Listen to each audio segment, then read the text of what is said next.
রাজধানীর পল্লবীতে শিশু রামিসাকে ধর্ষণের পর হত্যার মামলায় সোহেল রানা ও তার স্ত্রীর বিরুদ্ধে বিচার শুরুর আদেশ দিয়েছে আদালত। আগামীকাল মঙ্গলবার থেকে শুরু হচ্ছে আলোচিত এই মামলার সাক্ষ্য গ্রহণ।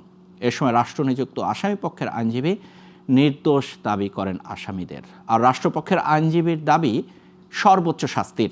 আরও জানাচ্ছেন আলাউদ্দিন আল আজাদ।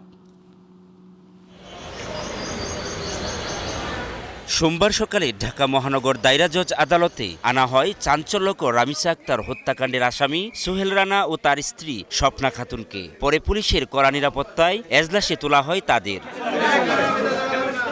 অভিযোগ গঠনের শুনানিতে রাষ্ট্রপক্ষের বিশেষ পাবলিক প্রসিকিউটর আদালতে রামিসার সাথে ঘটা নৃশংস ঘটনার বর্ণনা তুলে ধরে অভিযোগ গঠনের আবেদন জানান। মাননীয় ট্রাইব্যুনাল এই সাবমিশনে সন্তুষ্ট হয়ে আগামীকাল রাষ্ট্রপক্ষে সাক্ষী উপস্থাপনের জন্য নির্দেশ দিয়েছেন সংশ্লিষ্ট কর্তৃপক্ষকে, এবং একই সাথে আগামীকাল থেকে এই মামলার সাক্ষ্য গ্রহণ প্রক্রিয়া একটানা চলিতে থাকিবে। এ সময় রাষ্ট্রনিযুক্ত আসামি পক্ষের আইনজীবী আসামিদের নির্দোষ দাবি করেন। পরে আসামিদের বিরুদ্ধে অভিযোগ গঠনের আদেশ দেন ঢাকা মহানগর শিশু সহিংসতা দমন ট্রাইব্যুনালের বিচারক। তবে তারা বলেছে তারা ঘটনার সাথে সংশ্লিষ্ট না, তারা নির্দোষ। আমার প্রত্যাশা হবে মামলা যেহেতু চার্জ গঠন হয়েছে, কালকে থেকে সাক্ষী মামলার আমরা আমাদের আসামি পক্ষে যে সকল যুক্তি উপস্থাপন করা দরকার আমরা চেষ্টা করব ন্যায় বিচারটা নিশ্চিত হোক। এদিকে নিজেকে বাঁচানোর উদ্দেশ্যে আসামি বিভিন্ন সময় নানাজনকে জড়িয়ে বিভ্রান্তিমূলক বক্তব্য দিচ্ছেন বলে জানান পাবলিক প্রসিকিউটর।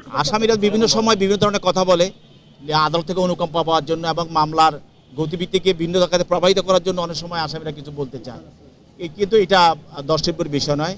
আসামিকে পক্ষের আইনজীবীরা এই ধরনের যে স্টেট ডিফেন্স ছিলেন তিনি এই ধরনের কোনো বক্তব্য উপস্থাপন করে নাই। এই মামলায় রামিসার বাবা মা, বোন, চাচা চাচি, প্রতিবেশী ও পুলিশের 6 সদস্যের 18 জনের সাক্ষ্য দেওয়ার কথা রয়েছে। শিশু সহিংসতা দমন ট্রাইব্যুনালের আইনে 29 কার্যদিবসের মধ্যে মামলা নিষ্পত্তি করার বাধ্যবাধকতা রয়েছে।